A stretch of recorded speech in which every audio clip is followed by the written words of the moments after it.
Good morning. I'm Fran Dummett from the Village in Howard. It's good to see all of you here. And today, whoops, we're going to be, I'm going to have to move. Today we're going to talk about fraud prevention. And as you know, the Village in Howard is member-driven. That's you all. We are volunteer-based and we're nonprofit and we're all young people, right? 55 plus. And we want to stay active as long as possible. You're laughing. And live in our own communities. Thanks. What are we doing today? What's the little bit of the background of what we're doing? Number one, scams are targeting us, older adults, right? It's costly, widespread, and it's on the rise. In 2021, there were over 92,000 older adults who were scammed and had fraud, resulting in $1.7 billion of losses. Thank you. Why? Yeah. We're targeted because, you know, we all have nest eggs, don't we? They're getting smaller and smaller though, right? We own our own homes. We have excellent credit. And we're very trusting and very polite. So, the risk of this is growing, guys. Why? More older adults, I don't know about you, but we live alone. Maybe we're doing more active buying online, okay? And we have to be aware and protect ourselves. So today we have Phil Maher, Vice President, Business Banking Relationship Manager, and we have Abraham Stein, a branch manager from King's Contrivance branch from M&T Bank, and have been working on this for the last 6 months. We've been working together. They also do our banking for who are we? For the Village in Howard, okay? So ladies and gentlemen, let's welcome them, please. Well, thank you, Fran. Good morning, everyone. Thank you for attending today. We are excited to have a chance to interact with everyone and talk a little bit about ways to protect against fraud, what we're seeing in the banking world, and really beyond banking as well in your personal life, how you're navigating technology and how that's playing a factor in protecting against really cyber crime. So again, my name is Phil Maher, Business Banking Relationship Manager at M&T Bank. We work with local businesses of really all different sizes and help them compete in the marketplace and have a great banking relationship. And I'm Abraham Stein, the branch manager of the M&T branch right in King's Contrivance over by the Harris Theater, right there next to the Amherst House. I, as someone who works in the branches and has worked in the branch for the last 3 years, one of the biggest eye-openers for me working in banking was just how much fraud does actually occur in the day-to-day, but also how preventable it is and how much we as bankers are able to help people stop right on the ledge to save themselves from potentially being part of that statistic, right? That $1.7 billion lost, part of that big number, 97,000 some individuals who are victims. We're able to do that as a bank by knowing our customers and how much that makes a difference. So I'm really happy to be here today to share some of that with you. Awesome. So we'll start with the question. What do you think of when you think of fraud? We'd love to get one of you to participate. What do you think of? Fear. Fear. I like that. That's great. Fear. Someone who's thinking of trying to part you from your money without giving you any value in return. Sure. No value for you. You lose your identity. Identity theft is huge. We're going to talk about that.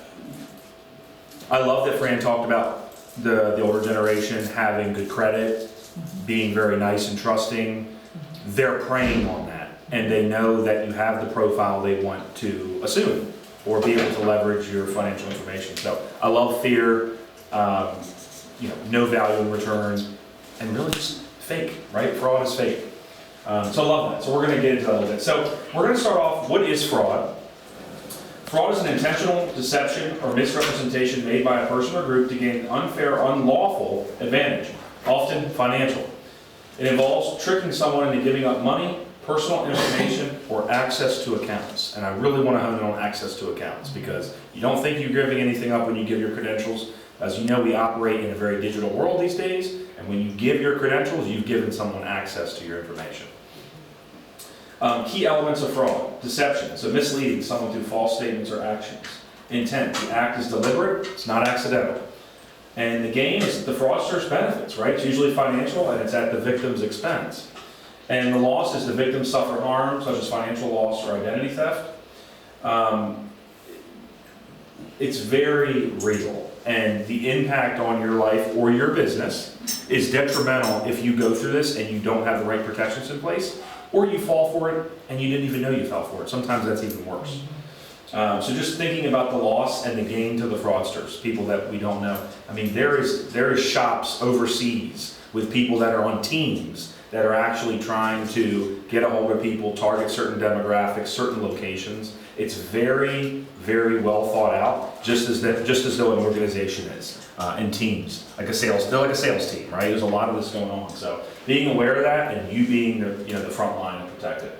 Some of the common types of frauds, we have financial fraud, credit card scams, fake investments, access to your accounts. Identity theft, someone mentioned that before, that's a huge one. That's a bad one because if they get your social security number and your information, they're going to act as you and they're going to go out and probably apply for a loan or be able to leverage your information, which is very scary. Phishing and email scams, that's going to be a lot of what we talk about today because that's really on the rise. At M&T Bank, they actually do an internal program that actually helps us be used to reporting and seeing it. So, we're busy. Up to date, we get a lot of emails. We all do. Lots of emails, lots of texts and calls. And the M&T will actually send us a fake email. It's from our security group that says, hey, Phil, can you do this something real quick for me on Teams, Microsoft Teams? And it's fake. So it's our job to report that. It's like, that doesn't seem right, or I didn't order a package. A package just arrived. So thinking, did I do that? I mean, that's like the number one thing. So companies are getting ahead and trying to do phishing programs to help you report things that you see. And I'd love to share your story earlier, Pete, that you shared about with Microsoft. That'd be great. Impersonation scams. This is another big one. Acting as someone that you may know in your network, maybe acting as a CFO. I'm speaking more in the business front, but someone acting that they're in a position of authority and coming to you like, it's urgent. Urgency is always a red flag. We need you to do something. Oh, so-and-so's out of the office. Can you give your account information or can you wire some money? Those are all red flags. If that doesn't make sense, it's probably not real. I had my 8-year-old grandson call me because he had been arrested for a fake drug charge in Mexico. That's a classic. That's a classic one. How did he get down there when he was 8 years old? Click. But it's gonna work for someone, right? Someone's son's gonna be 25 and just been in Cancun on spring break or something, and it's gonna make sense, right? For every 1,000, it's gonna make sense. Great example. And then online shopping fraud, that I haven't seen a whole lot of, but someone was talking about. I did have it right now. They said I had PayPal and I had $62 and I said, I'm on my credit card and I don't have PayPal. And I'm thinking, I said, Right. no, it's not. So yes, it's going on. Yeah. On my credit card. And they're gonna make it sound great. You're gonna get an email or a message Yeah. and it's gonna sound like, oh, you have a special gift, or there's a refund, or your account's inactive, or it's, they're gonna make it sound very enticing, like, oh, click here to solve all my problems. Yeah, when does that ever happen?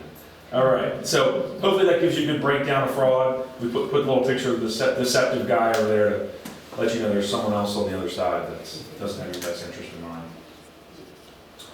So common scams, I'll turn this over to Abraham and let him cover this slide. Yeah, so we talked through some of the commons in more detail, like identity theft.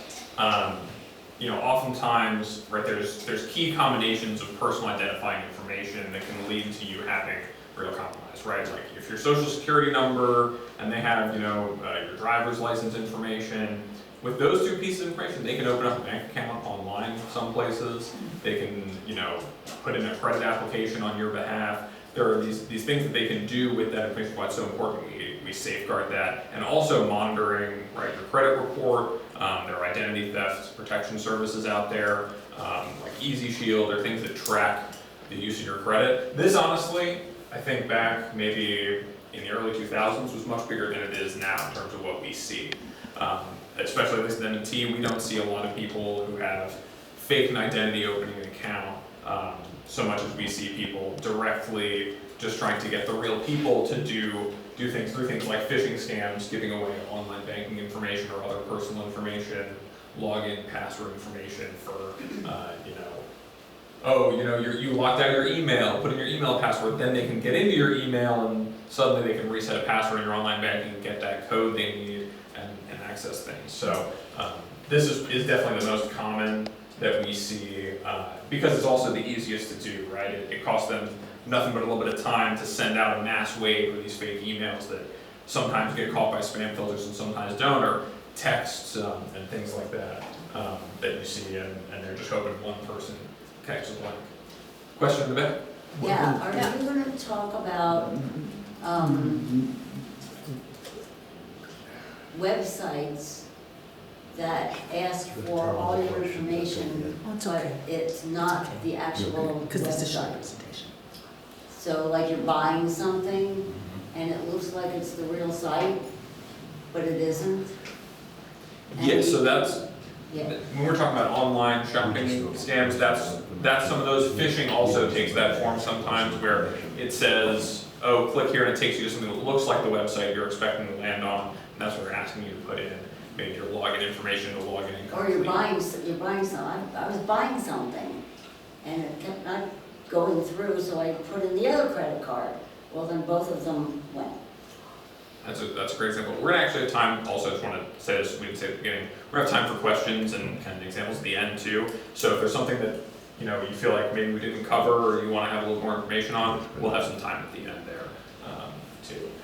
So credit card and bank fraud, so, this one can also be debit card, where someone gets your debit card information, your PIN number, or your bank account information, and that's where it's really important, especially these days, that you use something like online banking to know up to date, up to minute, what your balances are, and have that ability to check once a day to see that those transactions are legitimate, and then you can dispute them in time too, if there is something that's unauthorized.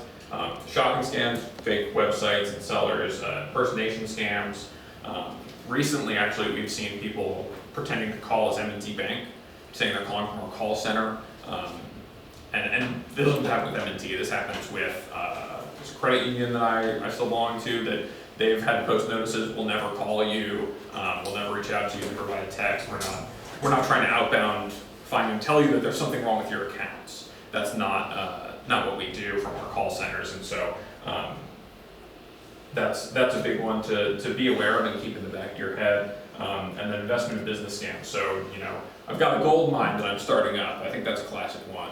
I've had people come in and say, well, I'm taking out $10,000 in cash today so I can go and, put it into another account and then make this investment purchase into this gold mine that, an old friend of mine from college is looking for investors in. I know it's going to be a great return. Well, is that real?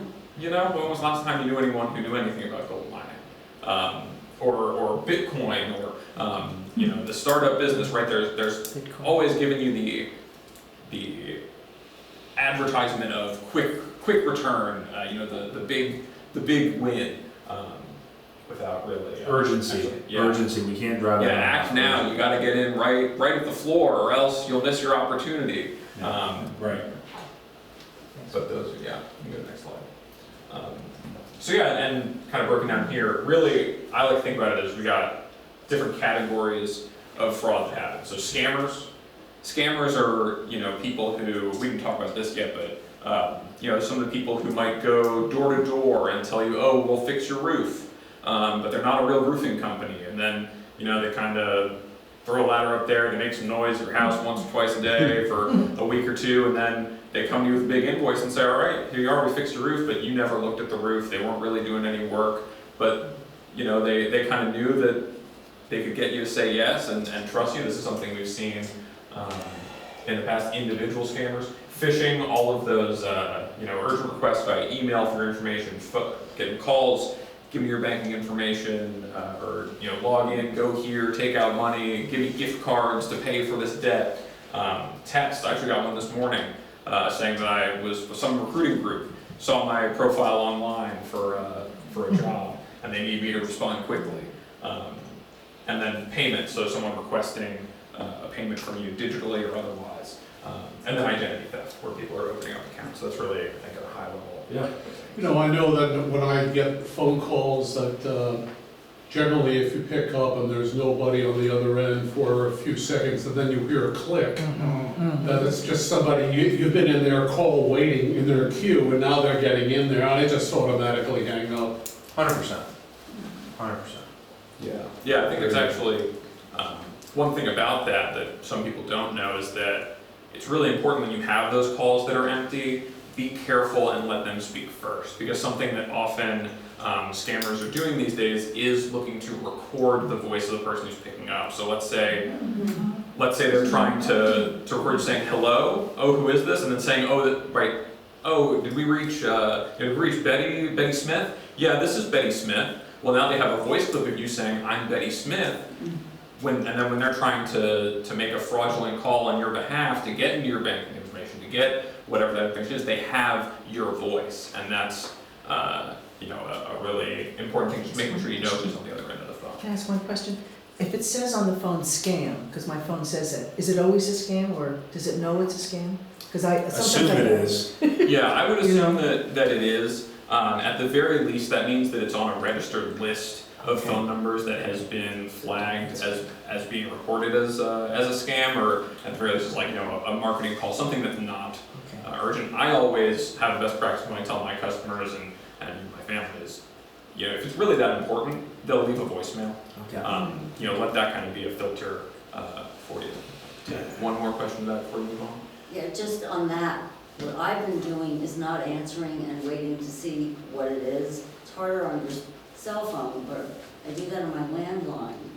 On my cell phone, if it's a number I don't recognize, I just press voicemail. They have to leave a message, then I get to see whether or not it's legit. Yeah, that's a great best practice. That's great. So this is actually most common fraud schemes we're seeing right now. This is we have a team of our consumer fraud experts who kind of put together reports for us to know what's actually happening in the community right now. So, romance scams, I had to call a customer and ask them if they really thought they were dealing with, I can't remember his name now, it was a rock star from the 70s. Who they thought that they were, they were sending money to and they were gonna meet up and all this, but we had to break the hard news to them that they weren't on the other end of that. There was one guy in Howard County who wired $700,000 to one of those. Yeah, it does happen. And I think about, as someone who works at M&T and how we serve our customers, we, unlike many other banks, we don't offer wire services through your phone, especially not for that amount. Without any other verification, we always have our customers come in and send those wires because it's important to us that we do the diligence as well. It's so common that through socially interfering through a romance scam or grandkid in jail, right? 8-year-old grandson in Mexico on a drug charge. But like Phil said, sometimes it does make sense to that person, and they're able to send it. They have the power, which is great. It's convenient, but with that power, you have to make sure you're being responsible, and not all the time is it safe for a customer. Yeah, and I'll add too, it's the emotion element that they know family, romance. That's a very emotionally driven thing, and people are a lot more willing to make not bad decisions when there's a heavily emotionally involved. It's funny, being someone that's on social media and having Instagram and Facebook and some of the other social medias that we all use. A lot of content nowadays, it's very emotionally driven. And you see it, and when you really step back and you look at what you're looking at, you realize you're being marketed to, you're being sold to through emotions and through, this is your next big thing. And it's, you're feeling that endorphin rush of, oh, that's exciting. And that's how they're capturing people to click and bait and get involved. So, and it's funny because in my mind, even things that are legitimate can still be a scam, right? You're being distracted by what's really important. And a lot of times it's too good to be true, right? And I love what you said about M&T. We are not totally the best digital bank. We are not all the way in 2030 with all digital banking services, but your money's safe with us. We make sure we know who we're dealing with, and that is way more important in today's environment where things are kind of scary. So I've seen that, because you'll get customers, especially in the business banking side, where they're like, I wish I could send an ACH easier from my computer, and we have those services, but at the end of the day, would you rather your money be safe and it be an extra step, or you be more compromised and more open to fraud? So just something to add. The other thing is with elderly people, so many of us are living alone, and what they're really taking advantage of is loneliness. Yes, where that really starts to set in, and someone calls and or emails you, yeah, 100%, and that's the emotional side of it as well, which is so sad, but it's true. Yeah, let's see, touched on this one, I think Publishers Clearinghouse lottery is probably the number one I always think of when it comes to these easy win scams. Because it was the first one I actually encountered as a banker when I started with M&T. I had someone come in and it was over at the branch in Ellicott City in St. John's Lane. Someone had deposited a check for $10,000, not uncommon with the clientele that we have, especially in that area. But it turned out to return because it was, the person making the deposit didn't realize it was a Publishers Clearinghouse check. It didn't make sense.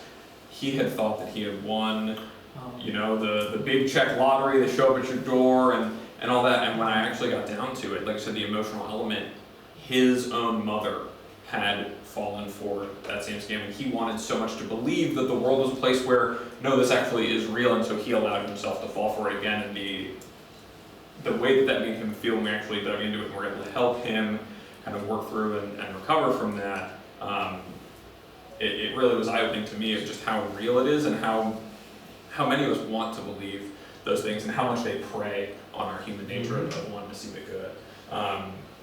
And then employment scams, anyone offering you to buy some remote job, buy some equipment, and then send us back the money. That's a real one. Money. That's a real one that we see. I've seen that in the branch a few times where people would be offered a position, told they got the job, and they would receive a check to buy equipment like computers and home office equipment. That's a fake check. You're going to go ahead and put that in. What they'll do is sometimes they'll say, we sent you too much. Can you send us back money? People do it, right? And I gotta say, especially at a bigger company, you're not gonna pay for any of that. They're gonna give that to you. Your tech department is gonna have you locked in on that device, and they're gonna distribute it to you at an enterprise level. We're a larger company, so we have corporate cards and stuff, very centralized. No one's gonna stay here to check them. So especially just understanding what makes sense and what doesn't, right? No company's gonna send you a check and tell you to go buy equipment. They're just gonna buy it for you. Why would they send you a check? Yeah. Doesn't make any sense. That means they have less control over it, so. And then tech support. This is a big one. This is actually one of my parents, both of them, longtime government employees. My father went to work in cybersecurity in the private sector. So my house's network security is fantastic at my parents' house. My mother got an email saying the Norton antivirus was about to run out of date, and she, what she normally does is like, oh, well, I'll just, pay this, get it taken care of. And then there's a fraudulent email. Fraudster called in and remoted into the computer, was asking her to log into her online banking, and that's where she said, this doesn't make any sense, and talked to my father. Yeah. And thankfully, all they had to do was then make sure that computer was no longer compromised in case they put any malware or spyware in it, because they didn't give out any of that personal information. But I think about it as, this is something that it can happen to anyone. It happened to my own parents, who are both really bright people who even my father knows a lot about this world. And it can really, they'll get you in that moment where you don't stop to double check and think, and that's, I think, really the most important thing when it comes to any of these most common fraud schemes. Just the common sense. Does this really make sense? Is this really how this works? Can I ask another tech scam? Would it be like, hello, please find out how to do this on the computer, and then you find something like, oh, how do you find to do blah, blah, blah, and then all of a sudden they start charging you every month, and because you only asked one question? Is that considered a tech scam? Sounds like it. Because like, why am I being charged $10 a month? Well, you're making a really good point. Here's another thing in talking about the economy and how businesses are scaling and stuff, subscription revenue. I made a joke recently. I said our stock market is full of companies that are just subscription revenue, right? Apple, Microsoft, a lot of their revenue is coming from just charging you every month. Amazon Prime, Netflix, it's subscription revenue. You're signed up, they're gonna charge you a month. Is there a better business model than that, where they charge every month for the rest of your life? No, I'd buy the stock too, right? So just realizing that understanding where we're going and stuff like that, even at a small level, where you sign up for something and it's $5 a month, or it's free for 3 months. I almost think that marketing is kind of deceptive, because they, like, try us out for 3 months, and then we're gonna charge you forever. I tried that for some kind of security thing for 3 months, and when I tried to get out, there was just no way to get out of it. And Wow, I just had to be very persistent and call and send and this, but I managed. But the Waste of other thing time. I've been getting a lot of is Norton telling me Yes. that my, whatever I have is about to expire, please renew. And I don't have Norton. That's, Right.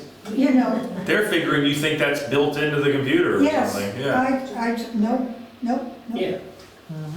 What I'm seeing a lot on Facebook is you click on something that looks perfectly legitimate, and then it comes up with this flashing thing that says you have downloaded malware, do not attempt to turn off your computer, call us for support. The first thing you do is go to Task Manager and close it out. 100%. Yeah. Yep. Don't click on it, yeah. They make it sound like the end of the world. Yes. Yeah. Don't turn off your computer. You do. You know, you should. Right. Turning off your computer might not inactivate it. So what do you You have to do? close out, Close use out. Task Manager. The other thing is, if I get an email or something that says that I have to do such and such and click here, I will, if it's a company I know, or if it's the bank, I will go look for the phone number and call them and say, do I have an issue going on? Yeah. Rather than trying to communicate with them. Good idea. Do you As a want to come up here response. and give us, that's the exact thing that we always So recommend. you is- would like call Norton and say, do you have a, something going on for me? Yeah, do I have an account with you? Because, see, that's the thing, I'm not familiar with computers, I did not grow up with computers, so talking to some human being would be more assuring to me than hitting more buttons on a computer. And they know that though, and that's the scary part too, is that over the phone, they've gotten really good at making it feel comfortable too, and finding a way to get your personal information one little bit at a time. And I know it sounds like there's still a way they can get you, but the phone has become more prevalent. Well, the other thing with the phone that I am finding is the AI. In some where was I? Someplace I called recently, and after a couple of questions to see where they needed to direct my call, I realized this is AI. This is not a person. No. And I kept saying agent, agent. Yeah, when they're still talking after you talk over them, you know that's fake, right? Because I'm gonna stop and listen if you're talking. And I just kept sticking, and eventually I did get to a real person. But this AI business is starting to get so sophisticated. And actually, I take that back. I think AI will stop talking if you start talking. I mean, it's gotten sophisticated. Like if you were to start talking, it will pick it up and probably pause. I mean, it's Matter of real, fact, I was scheduling something with the doctor's office recently, and I even commented to the person I finally talked with, how sophisticated and Yeah. much more user-friendly, because they seemed to really know how to track you where you Sure. were going. But AI is something to look out for. I hope they're able to use it for the good of the finding the criminals and reducing the threats. Then I think we'd all agree it has a really good use. I think if it opens the door, I mean, I think at this point we have to be ahead of it. So as a country, as a financial system, we do have to be making sure we're using it for the right things and not the bad things. So, and how do we know? And I don't know. I don't know what that looks like, right? But I hope that we can use it for the right things. Well, I think just to, what does that look like, right? And at the heart of everything you can do to protect yourself from fraud is just be calm and level-headed when you make a decision. Don't be afraid or ashamed to ask a question to someone who you know is a reputable source that you can trust, right? You know, you don't have to necessarily Google who to call if maybe you know that your neighbor knows, you know. And I think about banking, right? It's like, if you don't know who your banker is, you don't know the number for your local Bank of America branch, that's who you bank with, or your Chase branch, to be able to talk to someone who you know works there and a real person and really work through what's going on, you know, the way that the fraudsters try to get you is to get you into their environment, right? They're giving you that phone number to call that's flashing on the screen to fix it because they want you to call them. Because once they have you on the phone, then you're gonna feel that relief of, okay, I'm talking to a real person who knows what they're doing, because I feel uncomfortable, because I don't know what's happening, right? But being able to push through that initial discomfort, that feeling of stress, to then say, okay, well, what do I do about this? You know, it doesn't actually, the world's not gonna end in 5 seconds if I don't click here or call here. Who do I know, and what can I lean on? Finding my own resource, and finding my own information, something that I can trust. So I wanted to go over some red flags that you'll see in any fraud, specifically in phishing for these ones. So common red flags you'll see in a phishing email. If it has a link or attachment, it's asking you to open or click. That's generally a big one. Like, don't click any links unless you know exactly what it is and you were expecting. But most often, even if it's maybe you get an email from your bank, just go to their website and pull up their thing. You don't ever want to trust that that link is exactly where it's supposed to go, because you don't know until it's too late. Well, for example, when we need to get financials, or if I'm working with a business client and I say I need you to send tax returns and stuff, I'm going to let them know I'm setting up a portal where because we don't even want you to send it over email because it's centralized, location is encrypted. I'll say I'm going to set up the intralinks, you're going to get a link, and they know it's coming. I've told them, probably in person or over the phone, and they're expecting it. You never, I mean, God, financials in your business, you would never want to upload that out, and they wouldn't do that, but just making sure you're expecting the link and expecting to be uploaded that information, because that's so important. Because if you just throw it out somewhere and then it's, once they get it, they got it. Yeah, it's entirely different to get a request. Like we work with a lot of people on lending, loans, home equity loans, things like that. Like, okay, we're trying to set up a home equity line of credit for you. I need to see a copy of your tax returns. Can you come in, or can you send it through the secured portal? What's the best way to get this information from you? You've already had a conversation with us, applied for a loan. You know the person you're working with before any of that is asked. If they're just cold calling you saying, oh, we need you to click here or do this or send us this, that should give you a pause to hold off for a second. Same with, you see a lot of typos in there. And grammar. Yeah. I know, yeah. And they do that on purpose because they want they want to get people who don't notice those things, right? Their perfect customer, their perfect target is someone who is not going to really scrutinize what's happening and just act quickly. Yeah. So it doesn't matter what's typed in there, they leave it that way, so they know that the people who are responding are the ones they really want to spend their time on. And same with I say camouflage email addresses. Maybe you're expecting one from your friend Gail, and then you get an email that's from GAI capital I, last name at Yahoo or Gmail or whatever. Being able to look into what is that actual email address from, this domain, does it make sense for the email I'm receiving? That is something I so routinely do with my incoming mail. It might say, have a legitimate name. It could say Costco. Yeah. I click on it and it will give me the addresses, and it's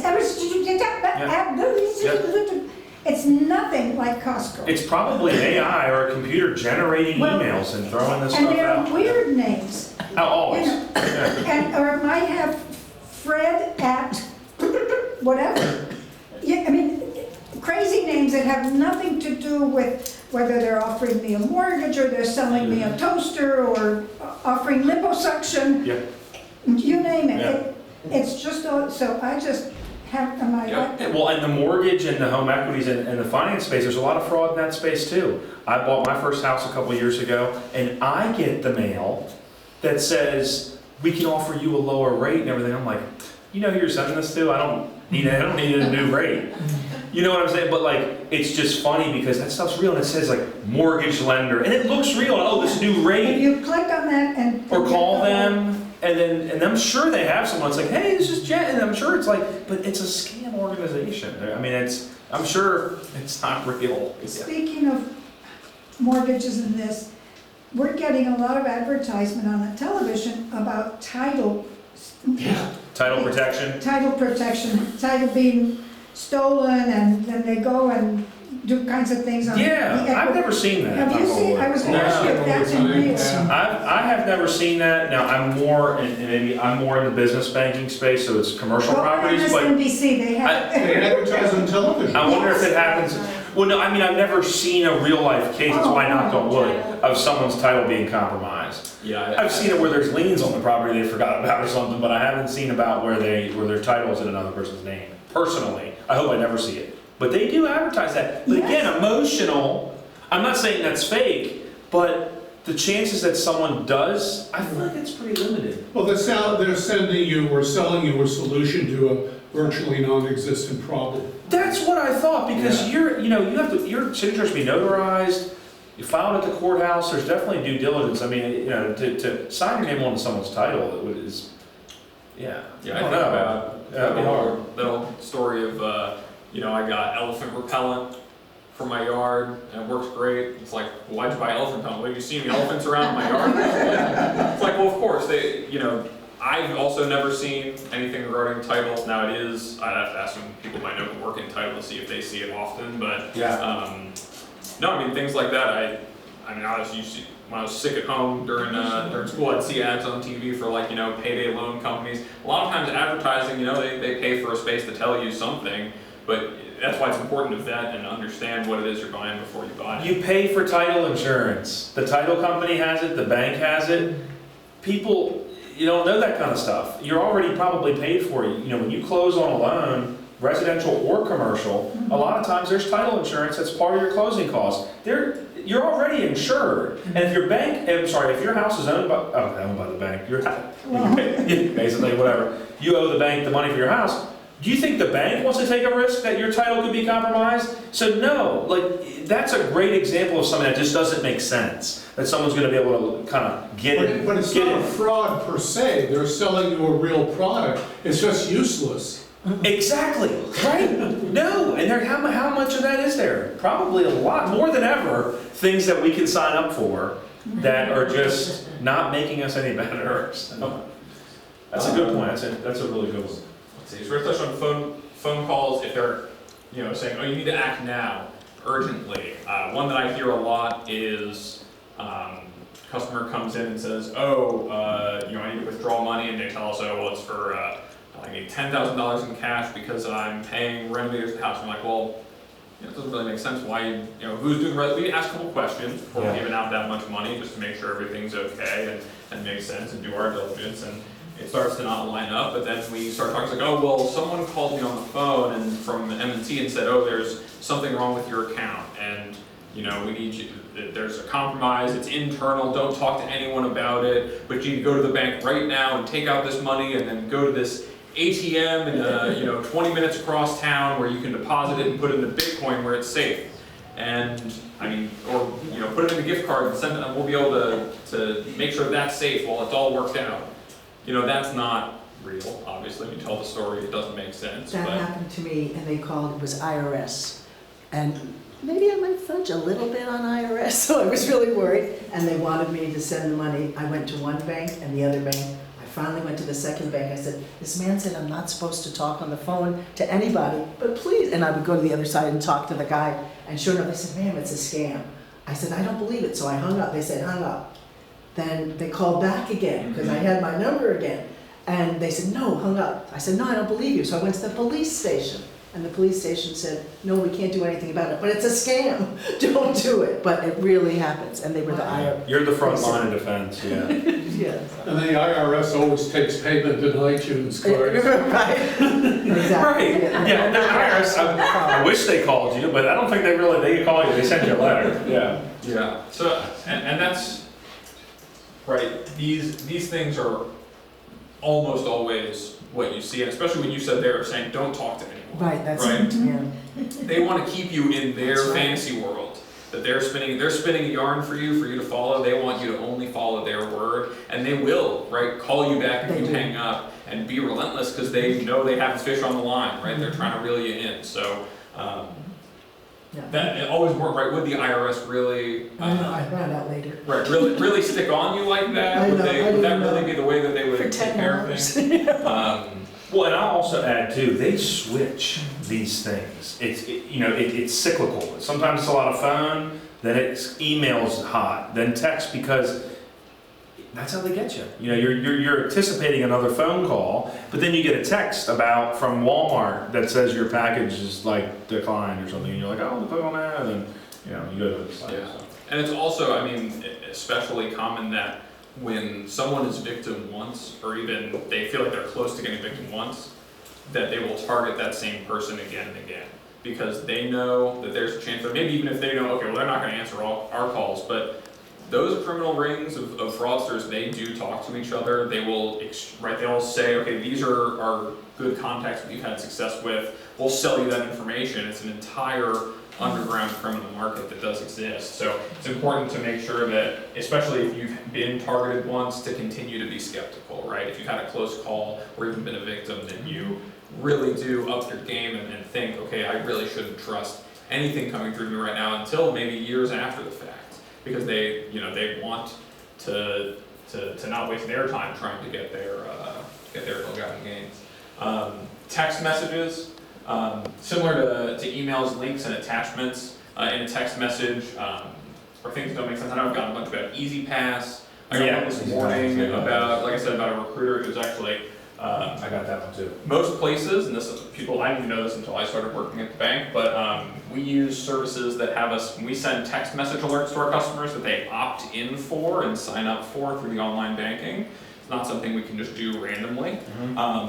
We send that through a 5-digit phone number, like if you were going to an Orioles game, or and they have the text, 77722 to enter to win or get your thing up on the Jumbotron. They use those same services, the automated texting services, so it comes from a 5-digit phone number, so it's not like a real Like person. 57891 or something Yeah, like that. it's something that's not like a phone number you could call or like a regular landline phone you'd be used to. Most people don't know that, but That makes the sense. text you get from the fraudsters, they might come from a full 9-digit phone number. The one that I got this morning was actually from what looked like an international number. It had like a +44 area code, meaning that it's from out of the country. So, No one's expecting. those things are easy red flags to pick up on when you know about them. Typos in those texts or broken links. Like one that I'll see a lot is it'll be a link and then it's like space and then more of what you'd expect at the end of that hyperlink, because they're just trying to get you to click on it, but there's nothing actually there. That link didn't mean anything, except for it to phish you. And then digital payments, requests through, if you do use services like Venmo or Cash App or Zelle. Zelle's very common one the banks partner with. People asking you, saying, "Oh, can you send money to they're saying you're sending it to yourself, but really you're sending it to them," or saying, "Oh, sending money to someone you don't know," right? Moving money to someone you've never met because of some sort of they're telling you, or asking for the payment in a way that doesn't make sense, right? Like we talked about gift cards, making a deposit in a specific ATM. Cash in the mail, money order, just things that would be not very typical of what you'd normally pay things with. These are all just easy red flags to know about and keep in mind when you do encounter any sort of strange text or email or call, and just keep back ahead. It doesn't really make sense, and then, right, if it doesn't, give that call to your bank, give that call to the right company, go and do your own diligence there, because it's not, it's likely not legitimate. Yeah, 100%. So I thought a story section would be good to tell a couple stories of stuff that we have experienced in our time at the bank. So the first one was a fraudulent business check where we had a client who mailed a check to a vendor. I think it was like 16 or 18,000 bucks. Check went out, you think all's good. Well, a month or so goes by and that vendor calls our client and goes, "Hey, we never got your check." And they go, "Oh, it went out, it was paid, it was presented." And we're looking back at last month's statement, right? It's old news now. We go and we look, the check was washed, the name, number the same, amount the same, date the same, everything is the same, but the name was washed and changed to, you know, I'm not sure what the name was, Taekwon Clark or something, I'm not sure. But they changed the name, and then that person was able to present that at the bank and deposit it, cash it, whatever. And the other part of that's scary is that's old. So that person's probably long gone with that money by now. They were able to present that check, it cleared our customer's account, came out of M&T, and it was presented. So check fraud is still a thing, and that's why we're trying to move people off of checks. So how did they do that? How did that check get that person and erase the name? Through the mail. So there was a lot, remember how Columbia, some of you might remember, had a mail scheme that was going on where someone through the postal service, whether it was, you know, had keys that were compromised and people were getting into mailboxes and compromising mail. Something, and I say this all the time, we only really realized it was like an epiphany, like later in life type of thing, where like you realize, oh wait, our account number and routing number's on the check. No one ever really thought about that. That didn't really matter back in the day because there wasn't a lot of ways to pull electronic payments. If you weren't a company back in the 80s, 90s, you know, you weren't able to electronically debit someone. Now, those services are readily available. QuickBooks, I can sign up for a QuickBooks business account, put in your account information, and try to debit your account, right? So it's easy to debit and use electronic methods now with the information from your check. That didn't used to be the case. So your check now is what? Your name, maybe your phone number, your address, a lot of information. So with checks, try to keep the checks out of the mail, right? Put cash. If you're, you know what I mean?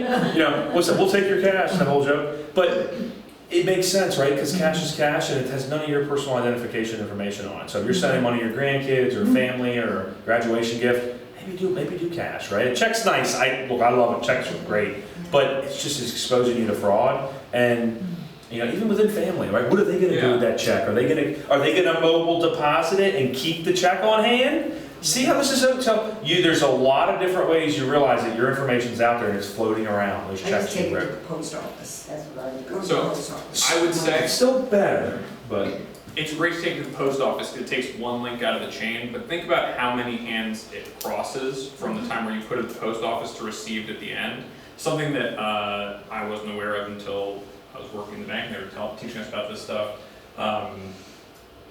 In certain parts of the nation, there are criminals who will rob mail vans at gunpoint, right? They are actively looking to compromise the mail because they know there's so much valuable information in people's mail. And so, you know, anytime you can do things to secure the way you're sending it. Now, I know a lot of things you have to pay by a check in the mail, or it's what you're used to, but that's why I know that M&T and most banks offer bill pay services through online banking, which can take a little bit to learn, but that's something that's much safer because we send out checks that are not with your account number. We have a specific bill pay account with a bill pay account number and routing number, so even if that check does maybe not, right, isn't received by the recipient because it is lost in the mail somehow, and we have to send out another payment for you, you have to work with us for that, your account information isn't part of what's out there. And that protects you as well, so that you don't wind up in a position where, because that one thing happened, and sure, maybe that check was just lost, and you put a stop payment on it, you know, no harm, no foul, maybe someone has that check somewhere and is saving that information to try to use it to compromise. that's great, good point. Moving on to a fake bank link text. I'll say this one and then I'll grab your question. We had a scheme that went on a couple years ago where it would look like it was from M&T, and it was a text message from M&T saying that your online banking information needs to be updated, and there was a link. And you know, they acted as us, and people clicked it, and it loaded up a website that looked similar to M&T's website. It wasn't. If you read it was not mtb.com, it was another website. There was people that put in their username and password, didn't realize they got scammed. And here's the scary part about that when that happened. People didn't know right away because they might have checked and, oh, I'm in, okay. Well, you just logged into a pseudo. They took your information, they log in, they get your account information, and they'll trial debit you. They'll trial debit you 20 cents, 30 cents, or whatever. You may not even notice it because it doesn't really affect your balance that much. And then a week later, a couple days later, they hit you for the 5 grand, the 10 grand, the 20 grand, and they hit you.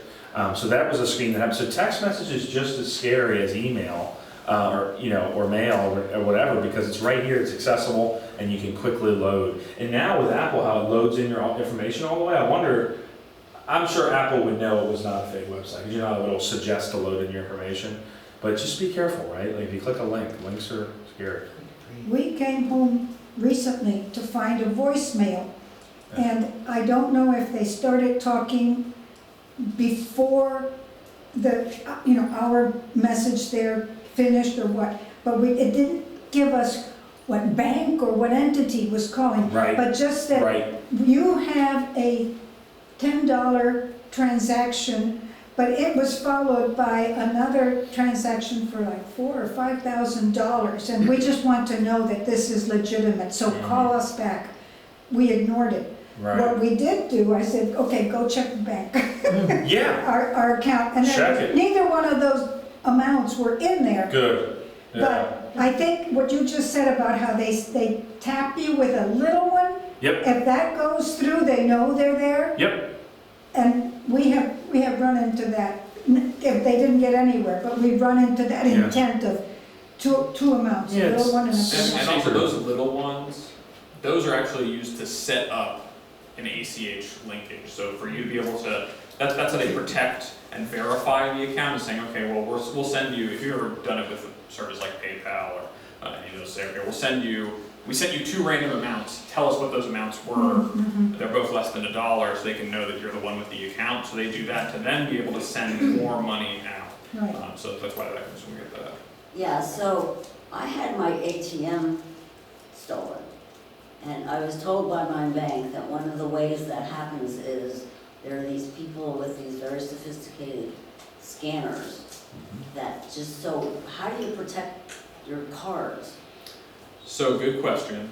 The Uh-huh. best way to protect your cards, because usually those do happen where there's skimming devices in or on, it could be gas pumps, things like that. A lot of places, I know that at least we have it, have tap to pay through with your card. If your card has a little symbol on it that looks like three bars, you know, like a cell phone reception, then that means that you can tap it rather than swiping it or inserting it to verify the payment information for the card. And that's something that currently is the safest way to make a payment.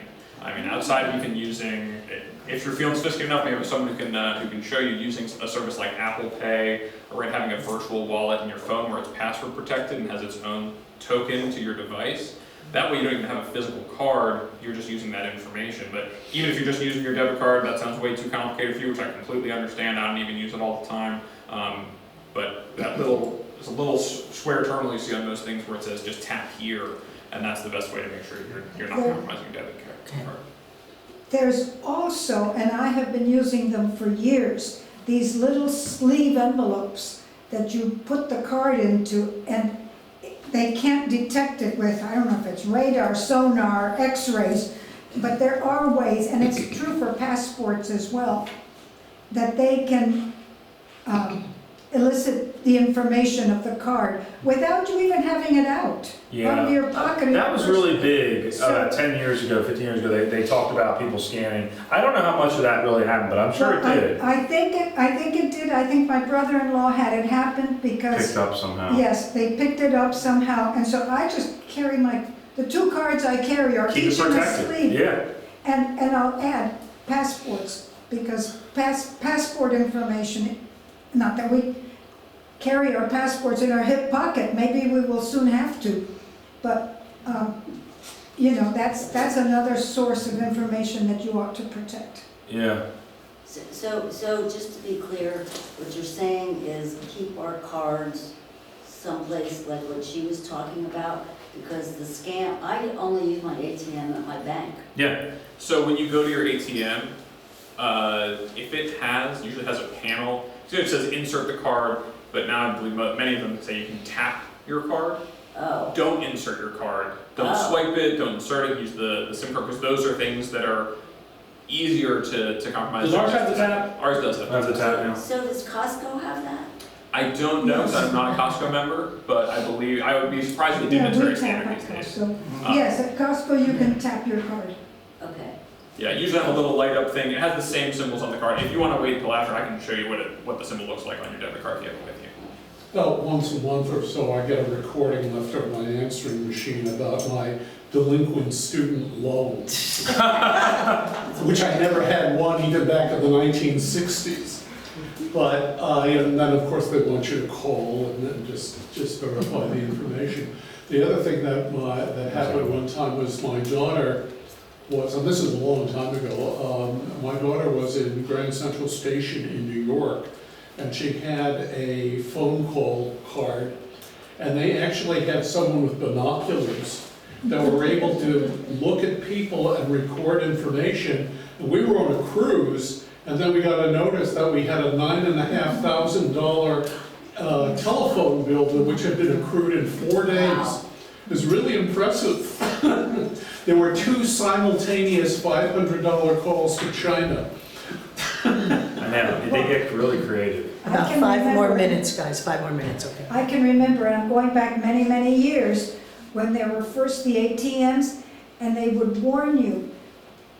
Each number had its own little beep sound, Right? and they would say, make sure that you don't have anybody close to you and that they can't see you, because by making a note of the sequence of the tones, Beep, boop, boop, boop, or whatever. they could reconstruct the number. 150. Now, I'm dating myself, Yeah. I'm sure.